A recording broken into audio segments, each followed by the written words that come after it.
ఎవరినో వస్తారేమో. ఏం భయలేదు, ఈ ఇంటికి యజమాని నేనే, ధైర్యంగా కూర్చో.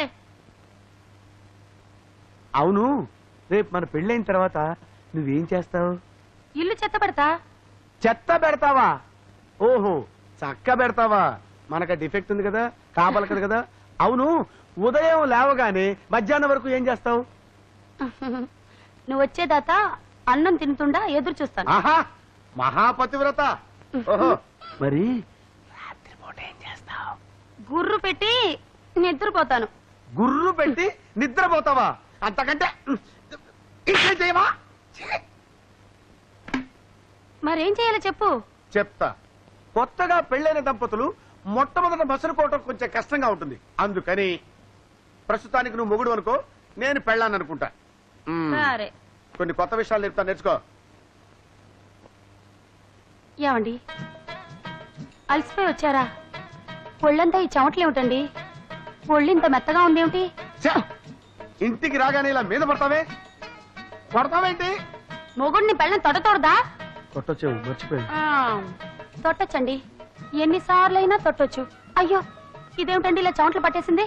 బట్టలు తీసేసి స్నానం చేద్దురుగాను. అమ్మా, నేను పళ్ళ నుంచి రాగానే నా మీద పడి విసిగిస్తావా? లే. అమ్మా, నా కాళ్ళు పట్టుకుని సేవ చేయాలని తెలీదా నీకు? లే. అమ్మా, లే. లేస్తానమ్మోయ్. ఇది ఎక్కడ దొరికిందిరా బాబు? దీన్ని నేను లైన్ లో పెడదాం అనుకుంటే ఇదే నన్ను లైన్ లో పెట్టేటట్టుందేంటి? వస్తున్నా తల్లోయ్. అమ్మో, అమ్మా, వస్తున్నా తల్లోయ్.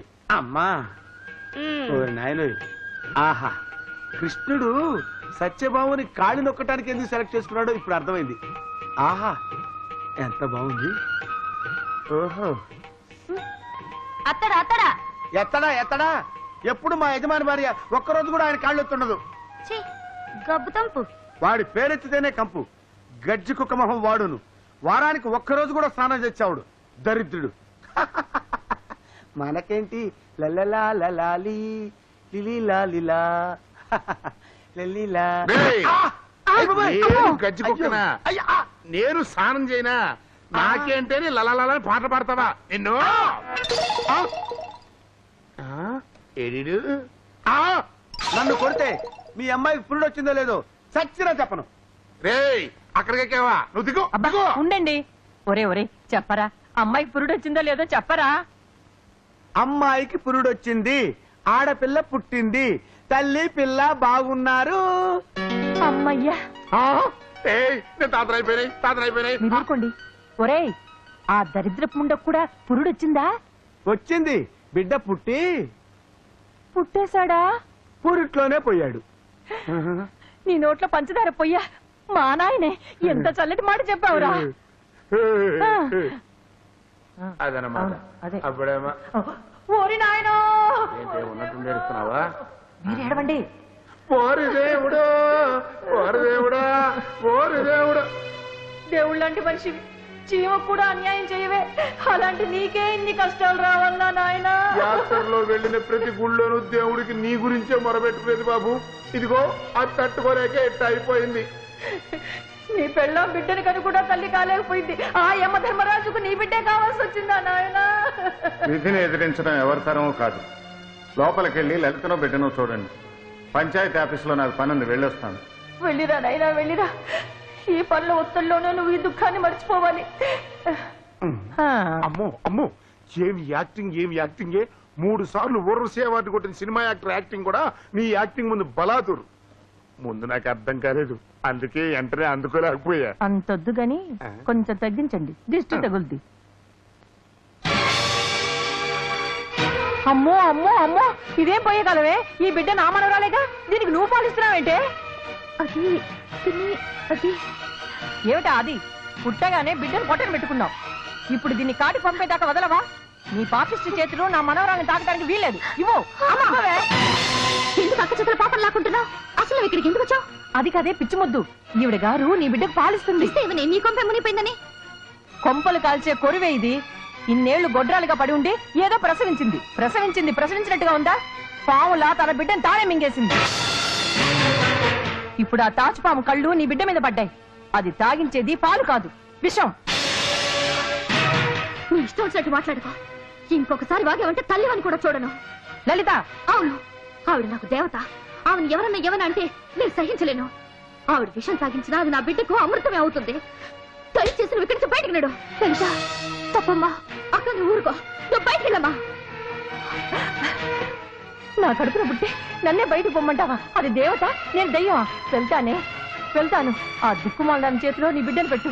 ఆ దయ్యం నీ బిడ్డను ప్రాణం తీసేదాకా వదలదు. నీ బిడ్డకు జబ్బు చేసి కళ్ళు తేలేస్తే అప్పుడు నా మాట నీకు అర్థం అవుతాయి.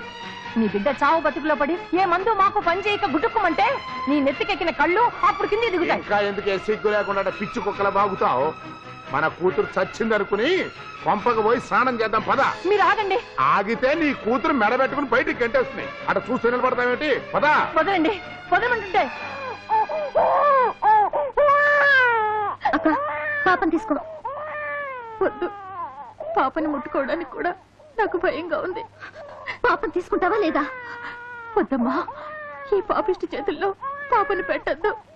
పాపను నువ్వు తీసుకోవాలి, లేకపోతే నా మీద ఒట్టు. పడతానికి పోదు లలిత, నేను చెప్పే మాట విను. ఈ ఒక్క మాట తప్పించి మరి ఏ మాటనే వింటాను. ముందు పాపకు పాలివ్వు. లలిత, తీసుకోక. నీలో నిజమైన తల్లి ప్రేమే ఉంటే ముందు ఈ బిడ్డకు పాలివ్వు.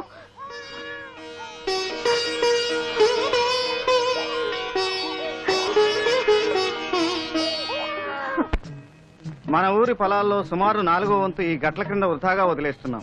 దీన్ని కూడా సాగు చేయగలిగితే ఆకలికి మాడే అందరి కడుపులో నింపొచ్చు. అది ఎలా సాధ్యం బాబు?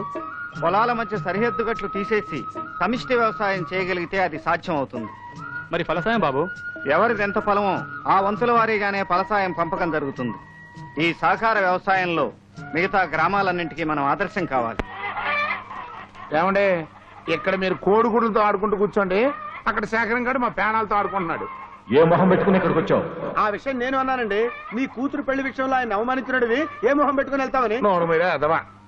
నేను నా కూతురు పెళ్లి విషయంలో కలుగు చేసుకోవద్దని ఎందుకన్నానో నీ కోడి బుర్రకు అర్థం కాకపోయినా కోడి బాబుకి అర్థం అయిపోయాడు. దేనికన్నట్టు? నేను కాదన్నా, నా కూతురు ఆడితో లేచిపోవడానికి సిద్ధపడింది కాబట్టి ఆ పరిస్థితిలో మనం ఏం చేయలేక ఉన్నట్టుండి వాళ్ళ పార్టీలో చేరిపోయాను. అది అర్థం చేసుకుని ఈయన కూడా మాట్లాడకుండా వెళ్ళిపోయాడు. బంధుత్వం కలుపుకుని మాత్రం ఆ సేకరణ ఏం చేయగలిగావు? ఆ సహకార దుకాణం మంచి లాభాలు నడుస్తుందండి. అందుకే శేఖరం బాబు ఏది చెప్పినా ప్రజలు గంగిరెద్దుల్లాగా తలకాయలు ఊపుతున్నారు. దాంతో వాడు రెచ్చిపోయి ఇప్పుడు సహకార వ్యవసాయం అంటున్నాడు, రేపు సహకార కుటుంబం అంటాడు. కోడి బాబు, నువ్వు ఇట్టాగే కామ్గా ఉంటే ఆడు రాష్ట్ర స్థాయిలో రాజకీయంగా ఎదిగిపోతాడు. ఆ తర్వాత నువ్వు కోడిగుడితో ఆడుకోవడం కాదు, కోడిగుడి మీద ఏ కలిపి కూడా కూర్చోవాలి. కనకయ్య, సహకార ఎరువుల దుకాణంలో సరుకెప్పుడు దిగింది? నిన్ననే కదండి లారీలు సరుకు దిగింది. అది చూస్తుంటే నా కడుపు మండిపోతుంది. ఆ సరుకే మండిపోతే త్వరగా కానివ్వండి. అమ్మో జీవహింస, నాకు భయం అండి బాబు. ఆ కార్యక్రమం ఏదో మీరే కానివ్వండి. ఇటు ఎవరు రాకుండా నేను చూస్తూ అక్కడ నుంచి ఉంటా.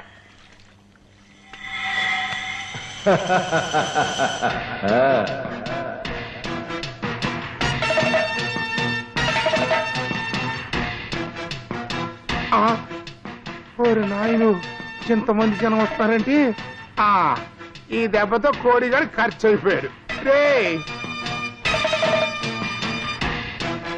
ఆగిపోయావైన రామూర్తి, అంటించు. ఈ గ్రామస్తుల కోపం ఎలాంటిదో రుచూతువు గాని. ఇంతవరకు నువ్వు ఈ గ్రామానికి ఎంతో ద్రోహం చేశావు.